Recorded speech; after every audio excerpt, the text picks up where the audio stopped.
വിശുദ്ധ പത്രോസ്ലീഹ എഴുതിയ ഒന്നാം ലേഖനത്തിൽ നിന്ന്: സഹോദരരെ, നിങ്ങൾക്ക് ലഭിക്കാനിരിക്കുന്ന കൃപയെപ്പറ്റി മുൻകൂട്ടി അറിയിച്ച പ്രവാചകന്മാർ ഈ രക്ഷയെക്കുറിച്ച് ആരായുകയും അന്വേഷിക്കുകയും ചെയ്തു. ക്രിസ്തു സഹിക്കേണ്ടിയിരുന്ന പീഡകളെക്കുറിച്ചും അനന്തരമഹത്വത്തെക്കുറിച്ചും അവരിലുണ്ടായിരുന്ന ക്രിസ്തുവിൻ്റെ ആത്മാവ് മുൻകൂട്ടി പ്രവചിച്ചു. അവരാകട്ടെ അതെപ്പോഴെന്നും എങ്ങനെയെന്നും ആരായുകയും ചെയ്തു. അവർ തങ്ങളെ തന്നെയല്ല നിങ്ങളെയാണ് ശുശ്രൂഷിക്കുന്നതെന്ന് അവർക്ക് വെളിപ്പെട്ടിരുന്നു. സ്വർഗത്തിൽ നിന്ന് അയക്കപ്പെട്ട പരിശുദ്ധാത്മാവ് വഴി സുവിശേഷ പ്രസംഗകർ ഇക്കാര്യങ്ങൾ നിങ്ങളെ അറിയിച്ചിട്ടുണ്ടല്ലോ. ഇവയിലേക്ക് എത്തി നോക്കാൻ ദൈവദൂതന്മാർ പോലും കൊതിക്കുന്നു. ആകയാൽ നിങ്ങൾ മാനസികമായി ഒരുങ്ങി സമചിത്തതയുള്ളവരായിരിക്കുന്നു.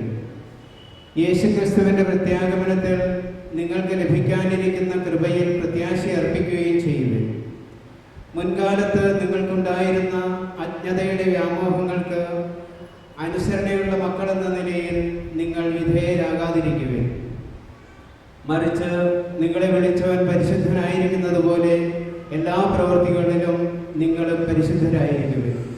ഇങ്ങനെ എഴുതപ്പെട്ടിരിക്കുന്നു: ഞാൻ പരിശുദ്ധനായിരിക്കുന്നത് കൊണ്ട് നിങ്ങളും പരിശുദ്ധരായിരിക്കുവിൻ. ദൈവവചനമാണ് നാം കേട്ടത്. നമുക്ക് ദൈവത്തെ സ്തുതിക്കാം. പ്രതിവചന സങ്കീർത്തനം. കർത്താവ് തൻ്റെ വിജയം വിളംബരം ചെയ്തു.